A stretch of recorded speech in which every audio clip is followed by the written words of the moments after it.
Hum, Ainda estão pessoas a entrar. Bom, então, muito boa tarde a todos e a todas. Estamos aqui na primeira sessão online da direção do Centro de Reflexão Cristã, que tomou posse em novembro passado. É para nós um prazer, e estão aqui outras pessoas, é um prazer e é uma honra retomarmos uma iniciativa que vinha já da direção, liderada por José Leitão, que também está aqui entre os assistentes, que é esta ideia das conversas entre sócios. O Centro de Reflexão Cristã foi fundado em 1975 e temos os olhos postos no futuro, mas também uma missão uma missão de memória e, portanto, estas conversas servem para refletirmos sobre os dias de hoje, sobre o hoje, o agora, mas também para recordarmos e evocarmos um pouco do que foi o passado que nos trouxe até aqui, e ele é também um passado de combate, um passado de alegria, um passado de espiritualidade, um passado de espaço público e de espaço interior nestas dinâmicas que são também as nossas. Antes de avançar, eu não poderia deixar de assinalar que morreu ontem Nuno Judice, um grande poeta também e um grande pensador e um homem desta democracia que celebramos, cujos 50 anos celebramos agora, e a título apenas de homenagem do Centro de Reflexão Cristã e do momento de pôr em comum esta vida, queria ler um poema de Nuno Judice, intitulado Melancolia. É um poema de meditação sobre ruínas, de 2019. Perdão, meditação sobre ruínas. A edição que eu tenho aqui é que a anotação é de 2019. E queria apenas então ler este poema. O rosto que se perde entre os outros rostos não é o dele. É o de quem não sabe quem é. O de uma sombra que fica por detrás da luz. A diferença de um rosto para o outro, por vezes, não é nada. É só o que sobra de um olhar cuja circunstância se esqueceu. Pode fazer com que os olhos se lembrem de outros olhos ou uma cor súbita na tarde de chuva. Levante as nuvens do espírito, o inverno da alma, e traga o movimento em falso de uma luz de primavera, tão breve como as palavras que dizem o amor e como o amor, tão breve. E então, depois deste atrevimento, de vos trazer aqui Nuno Judice, queria apresentar o nosso convidado de hoje, o nosso orador de hoje. Não é convidado, está na sua casa, é, é o José Pedro Castanheira e nasceu em Lisboa em 1952 e é jornalista profissional, como sabem. Como jornalista também contou a nossa vida comum. Trabalhou em jornais como a Luta, como o Jornal e também o Expresso. Foi até presidente da direção do Sindicato de Jornalistas e talvez falar sobre jornalismo hoje possa ser também um, uma relação, uma ligação ao tempo que estamos a viver na semana depois da segunda greve dos jornalistas da nossa democracia. É autor de vários livros e não atrevo-me a não os citar, mas queria hoje trazê-lo como um dos sócios fundadores do Centro de Reflexão Cristã. E antes de passar a palavra, queria também dizer ao José Pedro Castanheira que eu estive na sexta-feira, fui visitar o Frei Bento Domingos, porque vamos em breve apresentar uma iniciativa com ele, e disse: Frei Bento, na segunda-feira vamos ter uma conversa com o José Pedro Castanheira. E o Frei Bento, de quem já me estava a despedir e que estava mais ou menos curvado e lento fisicamente, levantou-se, levantou o rosto, sorriu muito e disse: a ideia da Reflexão Cristã ser uma revista foi dele a ideia. E, portanto, dele, José Pedro Castanheira, que provavelmente, não sei se ainda se lembra disto também, mas Frei Bento depois, enfim, explicou que, de facto, como sabem, provavelmente, e se não poderemos voltar a falar disso, o primeiro número da Reflexão Cristã foi um número policopiado, A4, umas páginas A4 agrafadas, e só a partir do segundo número é que teve o formato de revista, segundo Frei Bento, cuja memória e cuja autoridade não vamos, neste caso, pôr em causa, foi o José Pedro Castanheira que teve esta ideia. E que grande responsabilidade. Muito obrigada por ter aceitado este convite. Passo-lhe a palavra e depois, enfim, conversaremos certamente sobre estes e outros temas. Muito obrigada a todos os que estão aqui também. Obrigado, Inês. Obrigado à direção do CRC por me ter convidado para participar nesta conversa. A mim custa-me muito ser orador, como a Inês disse, em torno de um episódio que foi a fundação do CRC, e custa muito porque já passaram quase 50 anos, não é? E confesso que a minha memória é muito difusa sobre essa minha participação. Acredito, quem sou eu para pôr em causa a versão do Frei Bento? Se calhar fui eu que tive essa ideia, já não me lembro, confesso que não me lembro, pá, mas admito que sim, porque eu na altura já era jornalista e, portanto, já tinha essa tendência ou essa sensibilidade para que as coisas, para que os movimentos, para que as reflexões, as iniciativas acabem por serem fixadas em papel. Agora não tanto, enfim, porque o papel já está claramente disponibilizado e desvalorizado, mas na altura, de facto, era absolutamente indispensável, ainda por cima, saindo de uma ditadura de 50 anos em que não havia de facto liberdade, e portanto a possibilidade de fazermos qualquer coisa escrito em liberdade era absolutamente aliciante, portanto é possível que eu tenha estado envolvido nessa iniciativa. Portanto, se calhar até tenha partido de mim, não é? Se vocês me forem fazendo perguntas, é possível que me ajudem a avivar a memória, porque a minha memória dessa época é muito limitada. Lembro perfeitamente de ter participado nas primeiras reuniões, de uma coisa que não se chamava CRC, chamava-se CERP, CERP, que era uma coisa, questões em reflexão permanente. Depois foi mais tarde é que o CERP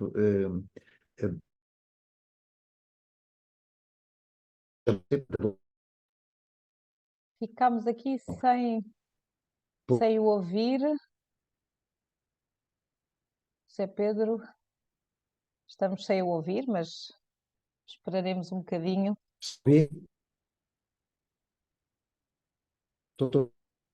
Muito mal, o som não está a chegar.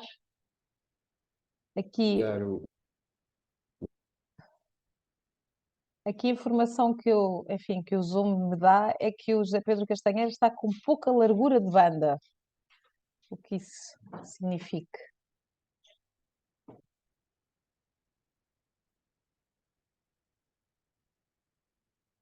Fazemos uma pausa. Caiu, parece-me. Vou colocar isto aqui em pausa. A internet. Ok. A net aqui não, por vezes tem coisas destas, não é? Devo dizer que é a primeira reunião Zoom em que eu participo, em que deixei de ter qualquer ligação, enfim. Enfim, mas acontece. Estão a ouvir, então? Estamos a ouvir, sim. Estamos a ouvir bem. Agora Okay. a imagem até é melhor. Se você me está a ouvir, o resto também deduzo estará. que os outros também. Bom, estava eu a dizer, não sei onde é que eu estava quando que não tem perderam muita o meu contacto. memória, que não tem muita memória desses tempos. O que também é interessante, porque certamente estaria a fazer outra coisa. Pois, claro. Exatamente. Mas está a fazer outras coisas, mas que não vêm para o caso, não é? Enfim, estava a entrar na profissão e estava a tentar fazer a revolução, como quase todos, já percebi que quase todos os presentes estariam a tentar, não é? Mas o que eu estava a dizer é que, na altura, o movimento em que eu participei chamava-se SERP, não é?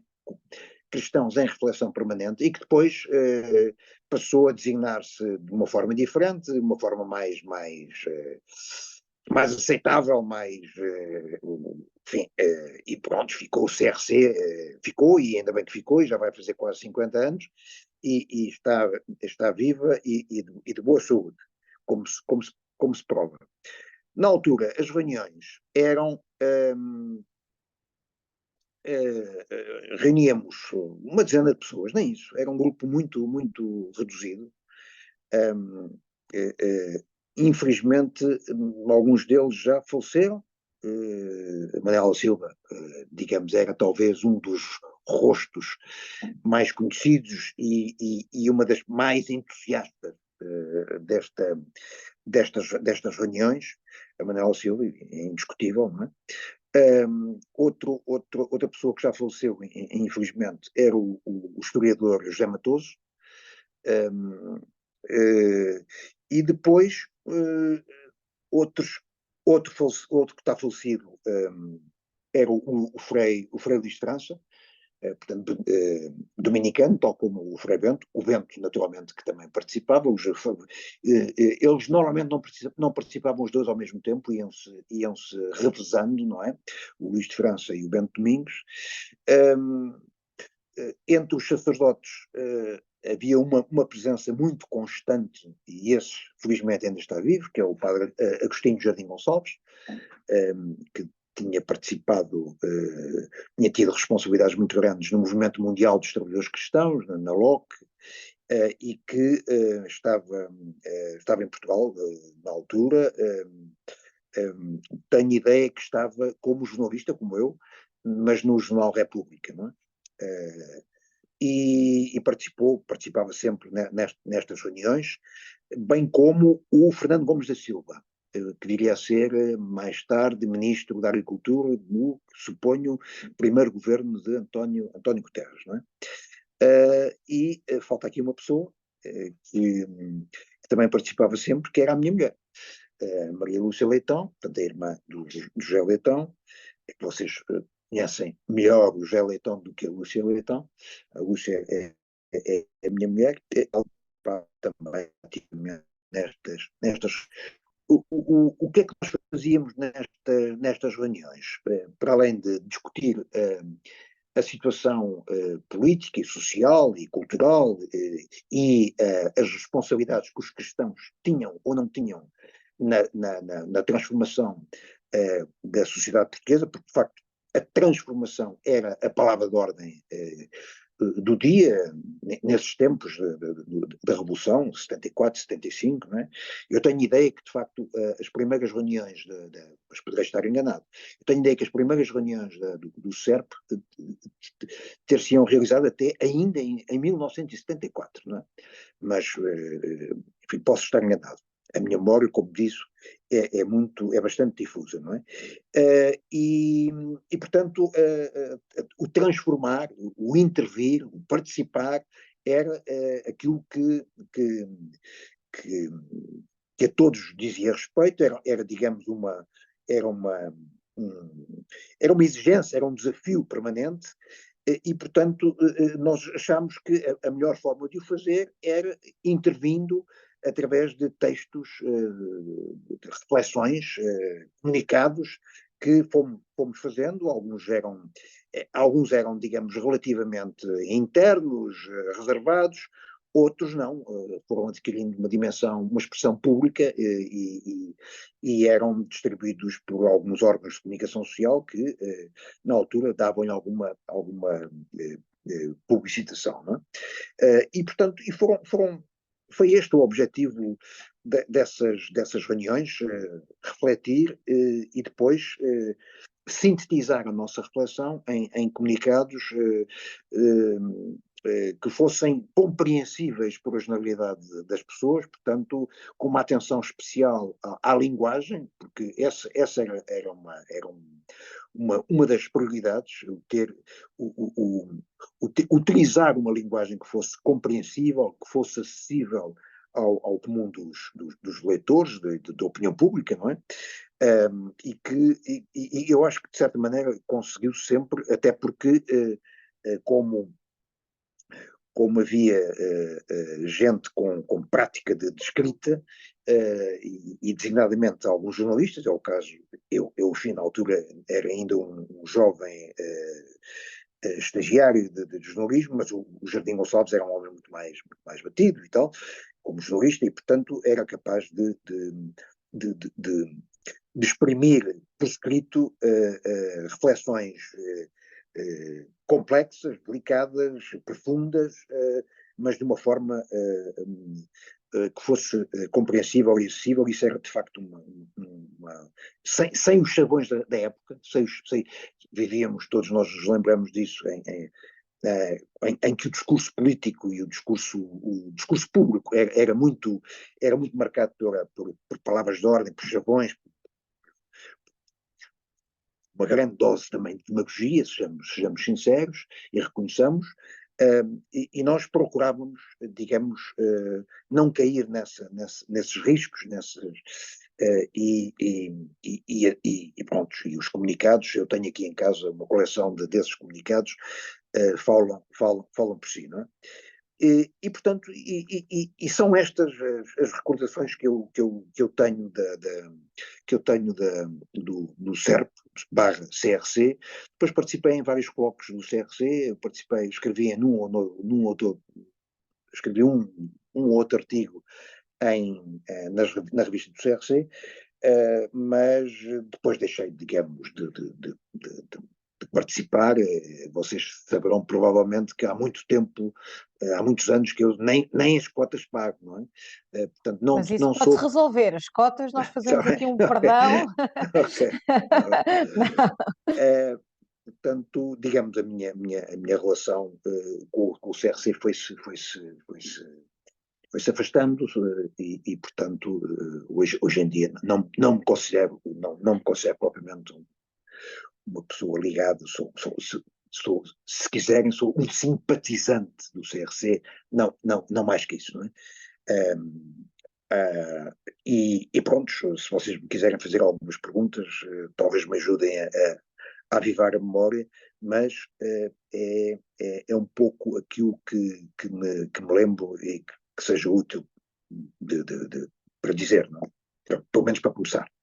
Muito obrigada. Eu acho que o Zé Leitão já pôs aqui a mão no ar. Eu deixo-me dizer da minha parte, José Pedro Castanheira, acho esta muitíssimo interessante. Nós andamos, entre outras coisas, a cruzar este não me lembro de nada, que não é bem verdade nunca, há sempre uma réstia de memória e de facto eu penso que ainda sei, não sou historiadora, o João Miguel certamente um dia pegará também nisso, mas de facto esta ideia de que o CRC, embora tenha sido fundado em 1965, nasceu, não é? Nasceu antes.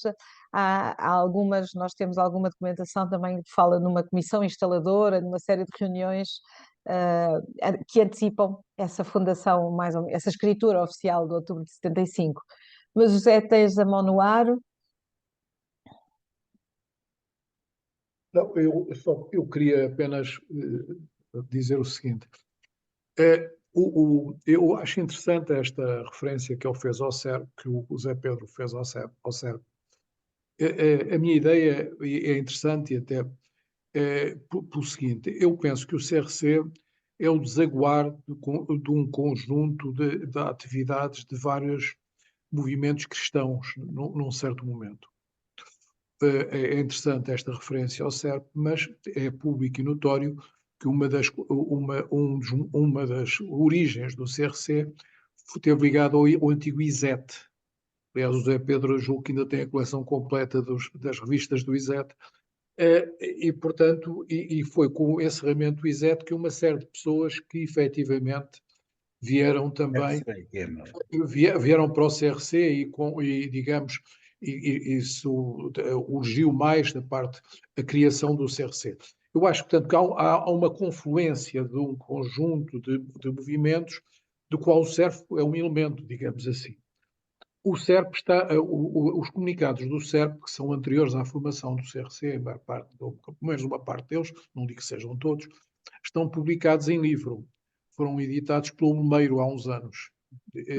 Existe essa coletânea dos comunicados do CERP. Julgo que uma pessoa que também esteve ligada, mas o Zé Pedro saberá isso melhor que eu, porque eu nunca estive ligado ao CERP, teria sido o Albino Cleto. Não sei se o Albino o frequentava, mas fiquei com esta ideia, pode ser uma ideia falsa, uma falsa memória, digamos assim. De qualquer forma, há um aspecto que me parece muito interessante também no que tu disseste, que foi a ideia de transformação, que era muito importante para nós cristãos nessa época, a ideia de transformação. Isso teve uma tradução, Já me perdi. Espera lá, aqui o Manuel já se perdeu. Já me perdi. É que eu queria intervir e depois perdi-me. Teve uma tradução Mas eu já o chamo, está bem, Manuel? Está bem, ok. Teve uma tradução nos estatutos do CRC, na ideia de empenhamento na libertação do povo português. Portanto, essa ideia de transformação em sentido forte ficou traduzido nos estatutos como libertação do povo português. Como digo, eu participei em algumas reuniões antes da criação, mas nunca fui membro do CERP, mas é interessante que as pessoas que o Zé referiu como pertencem ao CERP tiveram todas um papel importante na vida do CRC, sendo que eu creio que houve outros afluentes que se traduziram depois nesta opção de criar o CRC. Ora, e então Manuel Tubal queria intervir. Tem que ativar o som. Manuela, deve ter aí um pedido para ativar o som. Espera lá. Nós não estamos a ouvi-lo, mas...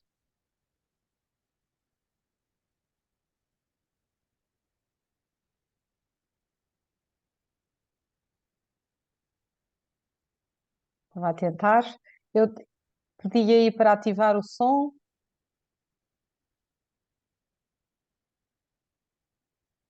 Não estamos a ouvi-lo. No canto inferior esquerdo do ecrã deve ter um microfone. Se passar lá o rato em cima, no canto inferior esquerdo, e não deve estar cortado e deve ter que carregar em cima. É assim, Sim, exatamente, já o ouvimos. não vou contradizer o que o Zé Pedro disse, mas vou só dizer que eu participei desde o início no CERP e não estou a ver o CERP com quaisquer ligações ao CRC. O Zé Leitão falou no Dom Albino Mamed Cleto, é verdade, o Frei Luís França também, muita gente dos jesuítas, dos salesianos, dos dominicanos, mas não creio que eu tive desde a primeira hora no CERP e não creio que tenha alguma coisa a ver com o CRC. É a minha opinião, não é? Pronto, mas o Zé Pedro, que é historiador, se calhar sabe mais que eu. Mas pronto, o Dom Albino participou sempre, as reuniões eram na sede da JUC diocesana, na Rua da Condessa, número 9, segundo não sei quantos, frente à Guarda Republicana, e portanto não me lembro minimamente, ou seja, não me lembro, se queres que diga, não me lembro minimamente desta ligação. Pá. Pode ter havido, mas e pode ter sido depois de ter tão bem saído, não é? Mas não me lembro minimamente desta ligação. Estava lá o jesuíta da Brutéria, o Dom Albino Mamed Cleto, sempre presente com a sua simplicidade de padre reitor do Seminário de Almada, nessa altura. O Padre Zé Carlos tinha um papel fundamental, neste grupo.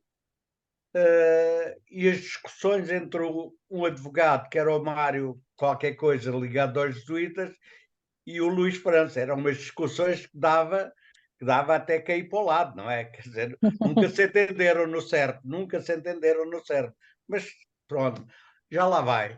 O Luís França não está cá, o doutor Mário, que eu não me lembro o apelido, também já cá não está, e portanto era só, Zé, desculpa lá, mas pronto, acho que tinha que dizer isto. Mas isto é que pode ser depois importante para o futuro, não é? Porque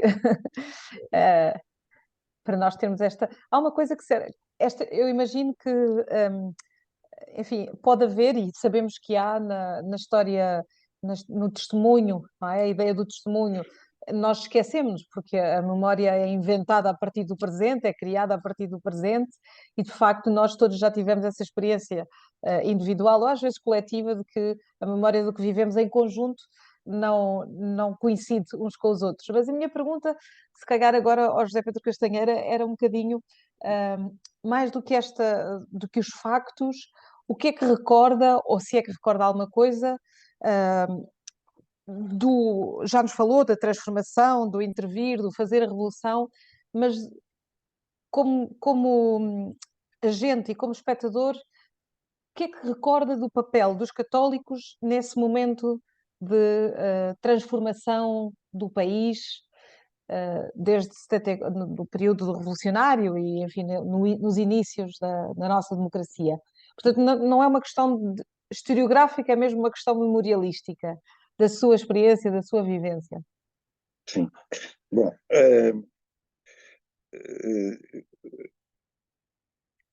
ainda bem que eu comecei por dizer que a minha memória é muito difusa, não é? E de facto ela realmente é muito difusa. Agora que o Manel Tubal falou, recordou-me o local da reunião. Não era de facto na Rua da Condessa, era a sede não da JUC diocesana, mas da JOC. A JUC na altura, a sede da JUC era na Avenida da República, não? E de facto as reuniões do CERP não eram na JUC. Zé, a JOC era por cima, talvez fosse a JEC por baixo, não sei. A JOC era por cima. Sim, está bem. Mas eu acho que era a JUC diocesana. Era. Já não era na Avenida da República. Bom. Já não era. Era na Rua da Condessa. Na Avenida da República foi onde tu me entrevistaste uma vez para o jornal da JUC. Opa, está a ver. Bom, antes do 25. E em relação ao advogado que o Manel se referiu, eu creio eu que era o Mário Coelho.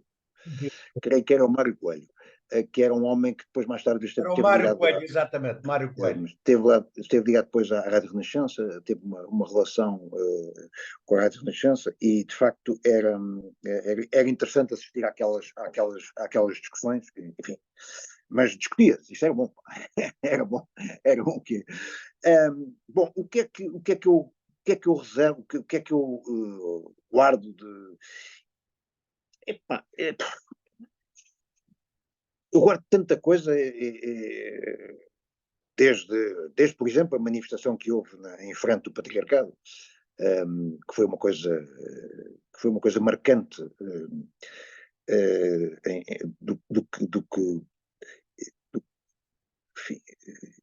e foi muito complicada porque foi um momento de ruptura, não é? Essa reunião, essa concentração, essa manifestação em frente do Patriarcado. Eu já fiz vários trabalhos jornalísticos, não especificamente sobre essa manifestação, mas com pessoas que estiveram envolvidas nesses eventos, e todas elas recordam a importância que esse momento teve no confronto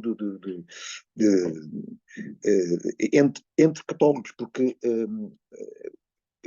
realmente estiveram envolvidos nessa manifestação. Eu não conheço nenhum trabalho sério, exclusivamente jornalístico ou historiográfico, sobre esse episódio, e se calhar valia a pena, já não seria eu, evidentemente, a fazê-lo. José Pedro, estamos a falar de que data para aquelas pessoas? Isto é em 75 já, não é? É uma manifestação que antecede ainda os acontecimentos em torno da Rádio Renascença. Não é? Okay.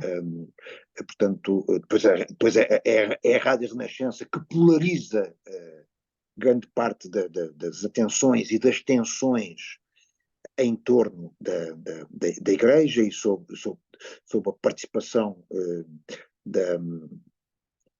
dos católicos, o tipo de participação, o tipo de envolvimento de participação. dos católicos no processo revolucionário, não é?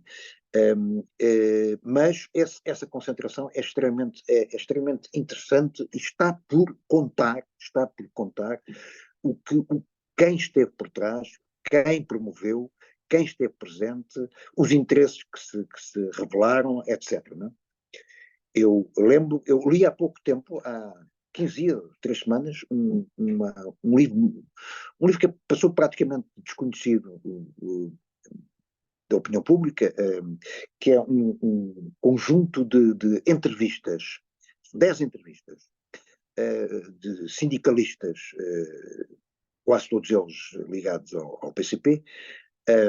O autor é um homem que também foi dirigente da CGTP, e que chamado Américo Nunes, é um homem que foi durante muitos anos da executiva da CGTP e que agora publicou um livro com 10 entrevistas com sindicalistas da época, o José Luís Judas, por exemplo, o Manuel Lopes, outros menos conhecidos. Há uma das entrevistas muito interessante, que fala nessa manifestação, nessa concentração em frente do patriarcado. E revela pela primeira vez, que eu sei, o envolvimento claríssimo do PCP nessa manifestação. E com instruções da direção do PCP para que os seus quadros participassem, estivessem envolvidos. Nós não estamos a ver, portanto, o PC a intervir em matérias relacionadas diretamente com a Igreja. Faz parte, digamos, da leitura que quase todos nós temos do sentido do PC se distanciar das questões em que a Igreja, em que o episcopado e em que os católicos estavam envolvidos, mas esse livro é interessantíssimo e vale a pena lê-lo. Eu estou aqui a ver se o encontro, está ali na sala, não trouxe aqui comigo, mas é muito interessante porque pela primeira vez há um testemunho de um alto dirigente da CGTP, militante do PCP, que diz que recebeu... Perdão? Não, estamos a ouvi-lo bem. Que diz que recebeu instruções no sentido de, nessa noite, se deslocar para o Campo de Santana. O patriarcado era aqui porque eu vivo mesmo perto do Campo de Santana, não é? Agora já não é, agora, como sabem, o patriarcado é em São Vicente de Fora, mas na altura era aqui no Campo de Santana, e esse dirigente recebeu instruções para estar presente, e é muito interessante é um facto novo que eu não conheci e fiquei sinceramente e profundamente estupefacto com essa informação, porque contraria toda a narrativa de que o PCP tentou sempre não se imiscuir nas questões religiosas durante o pré. Mas, portanto, respondendo ou não respondendo à sua questão, de facto, os cristãos no pré estiveram completamente divididos. Porque havia naturalmente gente, basta ver o alinhamento partidário dos cristãos, por exemplo, chamados cristãos de esquerda, ou cristãos católicos progressistas, foram desde o MES até o DP, Brigadas Revolucionárias, PS, PSD, etc. E depois, digamos, os cristãos mais ligados à direita e que tiveram o seu, digamos, um dos pontos mais conhecidos no envolvimento do famoso Código Melo, da sede de Braga, na rede bombista, não é? Portanto, em 75, de facto, foi uma divisão, não apenas uma divisão total, mas o confronto entre si, não é? Confronto em momentos que eu já referi, esses dois momentos muito importantes. Um é a manifestação junto ao patriarcado, por exemplo, e depois é toda a história da Rádio Renascença, em que digamos, em que os cristãos tiveram de todos os lados e mais alguns, não é? E, portanto, aí realmente a divisão foi, digamos, a característica mais marcante, já não o CRC, mas pelo menos o SERP foi uma tentativa, não sei se bem conseguida, mal conseguida, mas foi uma tentativa de, no meio desta tensão, desta divisão, haver um espaço de debate, de reflexão, com alguma tranquilidade, com alguma paz de espírito, para pôr em confronto, em discussão, em debate, em reflexão, gente com opções políticas bastante variadas, se bem que, verdade seja dita, no SERP nunca houve nem gente muito à direita, nem gente muito à esquerda, não é? Mas, portanto, talvez isso tenha sido propositado, e em todo caso foi a ausência dessa gente muito à direita e muito à esquerda que permitiu que houvesse tomadas de posição minimamente consensuais e interessantes e positivas, e que tiveram reflexos na própria opinião pública. Obrigada.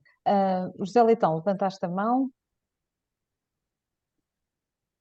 Não, eu achei muito interessante o que o Zé Pedro disse sobre a questão do envolvimento do PCP, porque é para mim uma surpresa nessa questão da manifestação do patriarcado, no qual eu não estive em nenhum dos lados, não estive nem nos que se manifestavam contra, nem dos que defendiam o patriarcado, mas já também a título de, se não sei se alguma vez vais escrever sobre isso, mas se quiseres, se vieres a escrever sobre isso, também queria dar-te uma nota. Entre os que defendiam o patriarcado estavam muitos destacados socialistas, nomeadamente, recordo o Nuno Matos, que era membro fundador, na altura ainda jovem, o João Soares, estiveram entre os que estavam do lado, achavam que, que era um erro e que não se justificava essa ação, e colocaram-se do lado do patriarcado. Como digo, eu não estive nem de um lado nem do outro, não. Mas, de qualquer forma, se alguma vez for feita a história disso, é importante também. Já havia essas divisões entre os socialistas e os comunistas, né, quanto ao processo revolucionário. Portanto, foi apenas um afloramento, provavelmente, disso. Obrigada, José Leitão. João Miguel, conseguiste? Teve aqui grandes dificuldades em entrar no computador. Consigo agora entrar via WhatsApp. É pena ter perdido a parte inicial da intervenção do José Pedro Castanheira. O que eu queria perguntar era se essa caracterização que o José Pedro fez do CERP, de não ter militantes nem muito à esquerda nem muito à direita, de se procurar uma certa autonomia na reflexão sobre a fé em relação à política, isso também não se poderia aplicar ao CRC, se calhar por isso é que também associa o CERP ao CRC. Em relação à questão dos comunistas, eu tive recentemente orientei uma dissertação de mestrado sobre o padre Felicidade Alves, da Ana Gomes, uma excelente dissertação de mestrado, e uma das coisas que achei interessante é que o padre Felicidade Alves, de facto, adere ao PCP, mas acho que ele só adere em 1978, porque inicialmente ele quer aderir, mas o PCP não quer que ele vá para o PCP. Cria resistências. Isso para mim foi uma surpresa.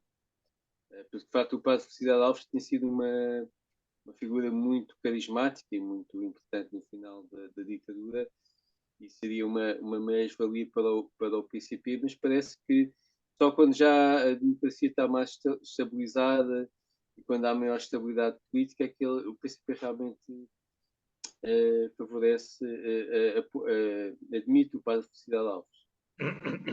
Também dá aqui algum contributo para esta questão complexa entre a história do PCP com os católicos. Obrigada, João Miguel. Não sei se o José Pedro quer comentar ou Sim, se há mais alguma questão. Eu, enquanto vocês, eu dei um salto ali à minha sala para ir buscar o livro, descobri o livro. Não sei se vocês estão a ver, estou a mostrá-lo. O título é Conversas Carregadas de História com 10 Sindicalistas de Abril. O autor é o Américo Nunes e a editora é Página a Página. Isto foi lançado no final do ano passado. Para vocês terem uma ideia, tem a chancela como a chancela oficial, formal do Partido Comunista, porque o prefaciador é nem mais nem menos do que Domingos Abrantes. Não é? Domingos Abrantes é, digamos, para os que não sabem, é dos raros históricos do PCP ainda vivos, não é? E, portanto, é o autor do prefácio. E quem fala neste episódio é um homem chamado António Maria Quintas, que é um homem dos metalúrgicos, enfim, era, suponho ainda que ainda continua a ser a corrente mais simultaneamente mais ortodoxa e mais radical da CGTP, PCP, não é? Em que o António Quintas refere a dada altura e o Américo Nunes referem esta história da manifestação em frente ao Patriarcado, que foi apresentada na altura, quando se convocaram os quadros do PCP para irem ao Patriarcado, foi apresentada como isto é o grande salto em frente da Revolução. Isto é antes ainda ainda é antes da Rádio Renascença, ainda é antes do assalto à Embaixada de Espanha, que não foi orientada pelo PCP, foi a extrema-esquerda, foi a UDP e as Brigadas Revolucionárias, fundamentalmente. É antes de outro episódio, que esse sim tem a marca clara do PCP, que é o cerco à Assembleia Constituinte, que isto é muito antes, não é? E nessa altura o PCP já está completamente alinhado e apostado em aproveitar episódios destes para esticar a corda. Isto é muito interessante porque é contra toda a corrente da historiografia sobre a época, que faz questão de sublinhar o respeito institucional e cultural do PCP relativamente à Igreja Católica e ao Episcopado. Muito interessante. Aliás, este livro, devo dizer, passou completamente desconhecido à margem dos críticos. Aliás, não há propriamente crítica de livros, deixou de haver crítica de livros em Portugal, não é? Evidentemente, não é? Infelizmente. Mas este livro é muito interessante, está carregado de histórias, carregado de novidades, não é? E esta é apenas uma delas, e achei muito, muito interessante. E, portanto, de facto, os cristãos, e não apenas os cristãos de esquerda, mas os católicos, na Revolução, tiveram profundamente divididos, e não só divididos, tiveram uns contra os outros. Quer dizer, portanto, isso, e há que, de facto, eu sei que o João Miguel está a estudar isso, e outros estarão certamente a estudar isso, há que, de facto, fazer a história do que foi o papel dos cristãos, dos grupos cristãos durante a Revolução, e eu, como jornalista e como enfim, aprendiz de historiador, acho que os cristãos fizeram muita borrada também, muita asneira durante a Revolução, mas não, isso não foi um exclusivo dos cristãos, evidentemente. Quer dizer, digamos, todas as correntes políticas fizeram bom, mas, enfim, 50 anos depois há que começar a falar de uma forma mais clara e assumir os erros e assumir a história. E uma das coisas que eu acho que eu acho que há episódios da Revolução que ainda estão inteiramente por serem conhecidos nas suas verdadeiras dimensões. Este da manifestação e da tentativa de assalto ao patriarcado é claramente um desses episódios, porque a verdade é que 50 anos depois todos nós temos vergonha disso. Quer dizer, disso e de outros episódios, não é? que aconteceram, não é? Quer dizer, mas cabe aos historiadores vencer essa digamos, a barreira do pudor e da vergonha e contar o que se passou na altura. Obrigada. Nós temos aqui vários historiadores, espero que estejam a sentir-se interpelados. Helena Valentim, também tens a mão no ar. Muito obrigada, então, para já, ao José Pedro Castanheira pela generosidade de nos conduzir até um tempo em que, não tendo nós, eu pelo menos não vivi, não é? Tipo, era uma criancinha, de facto, em relação ao qual tenho tanta curiosidade. E, portanto, a pergunta que eu tenho é capaz de ser um tanto ingênua, e se calhar com uma resposta muito óbvia para todos os outros que aí estão, mas... Perdão. Eu, como cristã, enfim, aquilo que possam ser as minhas inquietações sociais, políticas, tive a oportunidade de conhecer, enfim, o marxismo, de me abeirar de um modo sereno e, diria eu, quer dizer, de conhecer, de minimamente estudar, em vários círculos em que me movi, e com uma profundidade que eu não sei dizer que é muita ainda assim, mas pronto. Nesta altura, como é que era? Quer dizer, eu estou a pensar também no seu livro, não é? Em que o cristianismo e marxismo, portanto, esta aproximação ao marxismo, nós sabemos, eu ouvi falar aí no PCP, não é? E na forma como o PCP se colocava neste tabuleiro, enfim, os cristãos progressistas e depois o CERP a ter uma postura mais reflexiva e nesse sentido também mais equidistante, mas estes posicionamentos, enfim, mais afirmados e que eventualmente erguiam bandeiras e se militavam enfim, nestas esferas do político ou ideológico e que eram cristãos, não é? Como é que era a aproximação deles ao marxismo? Isto é, eles liam o Capital, leram, estudaram, porque nós sabemos que o PCP e toda a tradição dos partidos comunistas fez uma leitura e uma apropriação outra, não é? E o próprio Karl Marx, eu penso que está desvirtuado em muitas destas leituras político-partidárias, digo eu, mas como é que é, José Pedro? Como é que era, não é? Havia uma abordagem assim reflexiva, baseada no estudo, ou era tudo muito à superfície de uma militância da urgência e da necessidade de acontecer a revolução e de estar na revolução? Quer dizer, provavelmente haverá aí outras pessoas aqui nesta nossa reunião que poderão falar melhor do que eu, não é?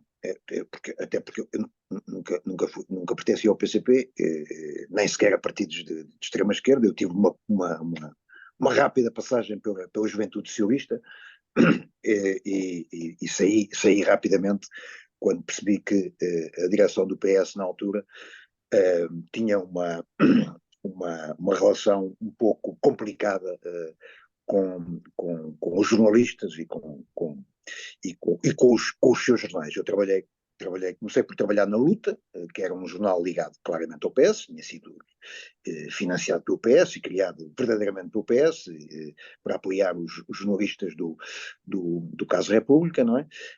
E a experiência não foi nada agradável, a ponto de me ter levado a tomar a decisão de deixar o Partido Socialista. Portanto, estive muito pouco tempo envolvido nas lides partidárias e depois nunca mais entrei em partido nenhum, não é?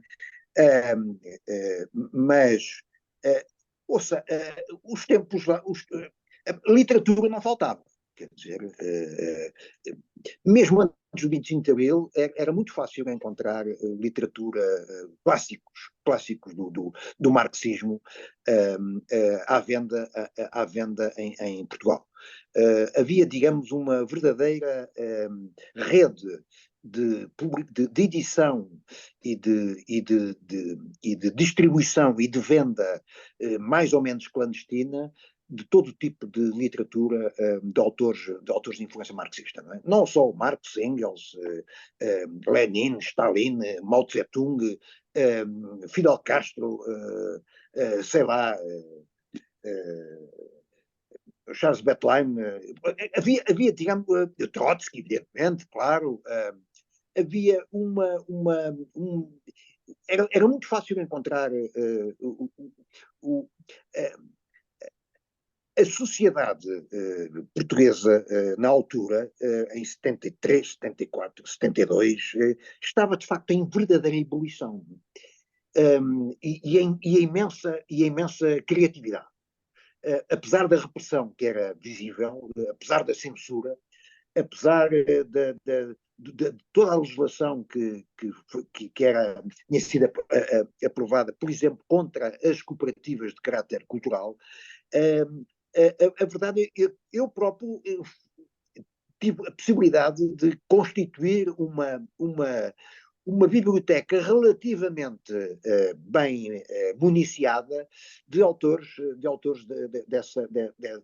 dessa orientação. E depois do 25 de Abril, então, foi o Vestavias, quer dizer, a quantidade de livros que foram publicados era realmente... e depois basta ver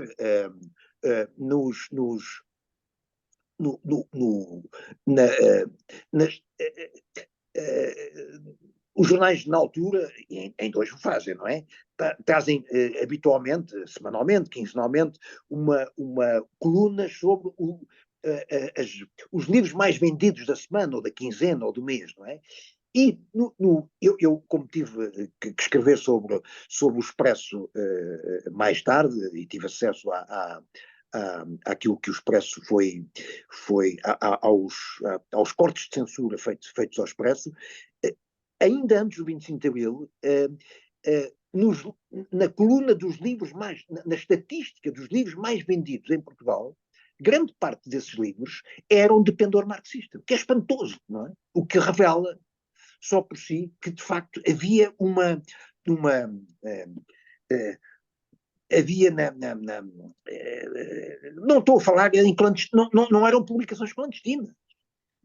Eram publicações, algumas delas acabavam por ser apreendidas ou perseguidas, mas, apesar disso, eram vendidas e chegavam em números, em tiragens muito substanciais, da ordem de milhares de exemplares. Não é? Hoje em dia, por exemplo, o livro que eu agora tive o prazer de coordenar ou de organizar, não é uma novidade nenhuma que vou-vos dar, porque faz parte da ficha técnica. A tiragem deste livro, estou a citar a ficha técnica, a tiragem deste livro são 500 exemplares. 500 exemplares é uma tiragem já relativamente razoável hoje em dia. Mas em 73, 74, uma tiragem de 500 exemplares era ridícula. Era ridiculamente baixa. Ridiculamente baixa, não é? Isto para dizer que, de facto, havia uma produção literária imediatamente antes do 25 de Abril e depois do 25 de Abril há uma explosão de editoras que, de facto, tornam extremamente fácil e democratizam o acesso, digamos, à literatura marxista. Agora, pergunta-me se as pessoas o liam e se mastigavam e se refletiam, etc. Bom, duvido. Até porque não tinha muito tempo para isso, não é? A revolução era para ser feita, não é? E, portanto, não havia muito tempo para ler, não é? Não havia muito tempo, e muito menos para discutir aquilo que se lia. E, portanto, digamos, os conceitos eram estavam muito colados com cuspe, não é? E não resistiam muito aos confrontos. O que se discutiam eram palavras de ordem, digamos, talvez aquele que mais exprimia essas palavras de ordem era o MRPP, claramente, não é?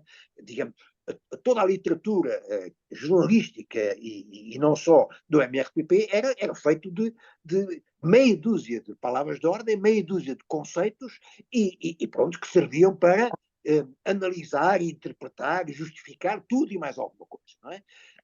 Mas os outros partidos não eram muito diferentes. A UDP não primava pela diferença, como os Brigadas Revolucionárias também não, o MES, ida, digamos, tudo isso havia, digamos, uma referência permanente e obrigatória ao marxismo, não é? Se esse marxismo tinha sido assimilado, se era um marxismo estruturado que permitia uma análise aprofundada e realista da sociedade portuguesa, eu tenho as minhas maiores dúvidas, não é? Mas de facto o marxismo era o que estava na moda, estava em voga, e ai do partido que não fosse marxista, não é? Até o PS, até o PPD, na altura, não punha em causa uma série de instrumentos que eram típicos do marxismo. Bom, o PS, na sua declaração de princípios, reclamava-se claramente da influência também do marxismo, não é? E de outras, evidentemente, de outras correntes, de outras sensibilidades, mas o marxismo fazia parte da declaração, suponho, da declaração de princípios do PS na altura, não é? Mas, portanto, era isso. Não sei se estou a responder à sua pergunta, provavelmente não, mas Sim, muito obrigada. Eu não sei se mais alguém quer colocar alguma questão. Ainda voltando ao marxismo, uma discussão sobre o marxismo e sobre o cristianismo, como aquela que tivemos na JUC e que veio aqui sintetizada depois neste livro, isso é um caso absolutamente sui generis, digamos. Isto é exemplar pela positiva, não é? Eu não me lembro de que tenha havido outras iniciativas, mas eu, enfim, estou longe de poder dizer, de fazer uma apreciação global e completa do que se fazia na altura, mas um debate, e isso foi feito antes do 25 de Abril, um debate com gente muito séria, muito competente nas suas abordagens sobre o cristianismo e o marxismo, eu não tenho conhecimento de outra iniciativa. E daí, talvez, o valor e o interesse que tem a edição deste livro, 50 anos depois da sua realização. Como sabem, infelizmente, os dois participantes já faleceram. O padre João Rosarino Rodrigues, que na altura era um dos assistentes religiosos da JUC, Juventude Universitária Católica, a que eu pertencia na altura, como José Leitão, como a Cristina Clima, como a minha mulher Lúcia, etc. E o Tosé, que aí está, há bocado eu ouvi-o aí, também participava. E o Cardia, que de vez em quando também aparecia na JUC, muito pela mão do José Leitão. O José Leitão é que trazia muita gente à JUC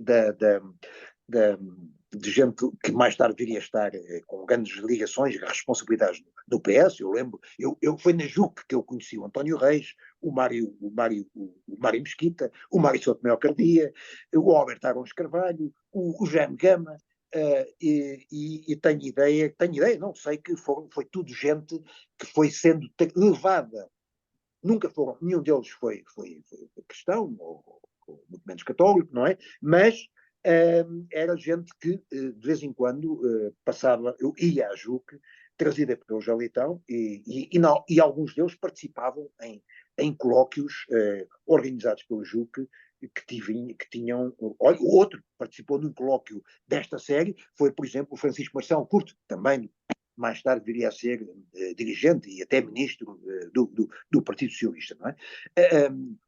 E, portanto, julgo que na altura funcionava como um espaço de discussão, de livre discussão, que é espantoso. Antes do 25 de Abril, apesar de tudo, havia... Bebê, agora não posso, está bem? O avô já vai ter consigo. Desculpem lá, é uma das minhas gêmeas que está a protestar, que eu tinha dito que às 7h30 já ia-lhes dar banho, não é? Eu tenho 2 gêmeas netas com 3 anos e elas querem que o avô lhes dê banho. Mas De maneira que nós não vamos deixar que o avô se atrase muito mais. Isto só, portanto, para dizer que, de facto, é muito interessante termos a noção de que antes do 25 de Abril, de facto, a sociedade portuguesa estava em ebulição. Havia imensas iniciativas muito interessantes, não só feitas pelo Juco, mas muitas outras, e que revelam que, de facto, estava para acontecer qualquer coisa. Tinha que acontecer qualquer coisa, não é? Foram os militares que a fizeram, era inevitável, não é? Mas, de facto, os militares foram ao encontro, ou deram expressão a um grande descontentamento, a um conjunto de iniciativas de caráter social, de caráter cultural, de caráter político, que marcavam já a sociedade, quase toda a sociedade portuguesa. Basta ver o que se passava no movimento estudantil, no movimento sindical, etc. De facto, estávamos em verdadeira ebulição. Esta é a minha Clarinha, que quer que o avô lhe dê banho agora, não é? Depois jantar. Eu tinha só uma... Se a Clarinha deixar... Adeus, Clarinha. Eu também tenho uma Clarinha. Já não é pequena desse tamanho. Ok, está bem. Clarinha, mas se a Clarinha deixar, punhamos só uma questão aqui ao avô. Diga. É só porque... Eu não sei se alguém tem alguma questão a colocar. Enfim, antes de eu falar-se... Perdão? Eu quero falar. Ok. Então, Manuel... O Zé Pedro já fez a referência a um determinado período e eu não queria deixar passar este momento sem fazer uma referência aos movimentos operários da Ação Católica. E devo recordar aqui alguns nomes, como o Padre Abel Varzim e o João Gomes, que foram pilares importantes em contributos para a consciencialização, de facto, de mudança. E, portanto, era nesses movimentos que nós, exatamente, íamos adquirindo um certo espírito de mudar qualquer coisa. E, portanto, as encíclicas depois vinham, de facto, colmatar alguma falta de formação e de informação por parte da Igreja local, mas íamos fazendo o nosso caminho no sentido de dias melhores e de mudança. E acho que aqui os movimentos da Ação Católica e o Padre Abel Varzim e João Gomes, não nos devemos esquecer, foram fundamentais. Muito obrigada, Manuel. Não sei se mais alguém quer fazer uma intervenção antes de eu deixar José Pedro concluir. Apenas para agradecer o convite. Muito bem. Não sei se a Inês está a me ouvir bem. Sim, estamos a ouvir. É o Jorge Paim. Jorge Paim, exatamente. Não tem aqui o nome. Uma tarde de chuva infernal. Pois é. Mas muito obrigada, Jorge, por se ter juntado a nós. Desde a Ilha Terceira. Recordar o jornalista José Pedro Castanheira, ainda dos bons tempos do semanário, o jornal, que para mim continua a ser uma lacuna no jornalismo português, os desaparecimentos. Pronto, e agora já me calmo. Muito obrigada, Jorge Paim. Mais alguém quer fazer alguma intervenção antes da banhoca? Eu queria só perguntar ao José, então vou aproveitar a perguntar ao José Pedro Castanheira. Aliás, eu tinha pensado fazer-lhe uma pergunta que ia chegar a essas reflexões que fez agora acerca do livro, Marxismo e Cristianismo em Diálogo nos anos 70, é um pequeno livro editado pela Universidade Católica Editora. em que o José Pedro Castanheira junta a voz do Padre João Resina, que aliás também é sócio fundador do Centro de Reflexão Cristã, e o filósofo Sotomayor Cardia. José Pedro, nós temos toda a gente fichado.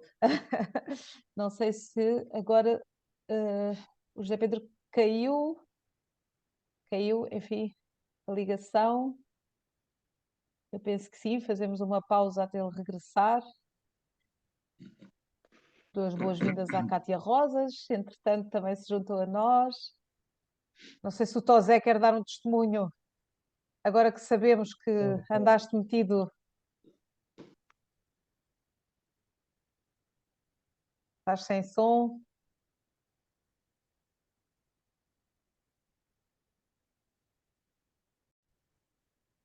António, não te estamos a ouvir, Tosé? Deve estar com o som baixo ou o microfone.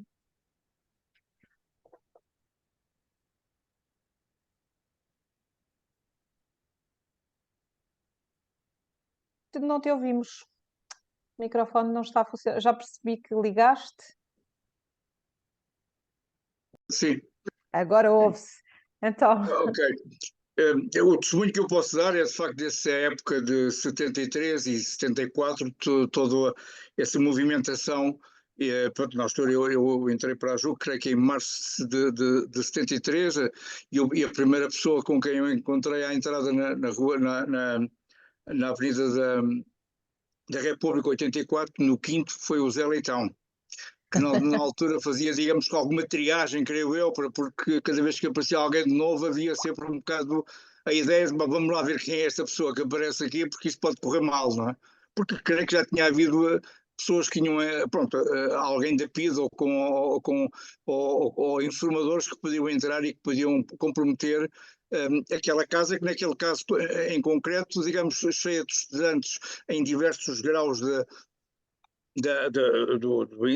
digamos, de anos de faculdade, que procuravam naturalmente, através da sua fé, procurar um sentido para a sua vida e a sua atividade como estudantes, por exemplo. Não é?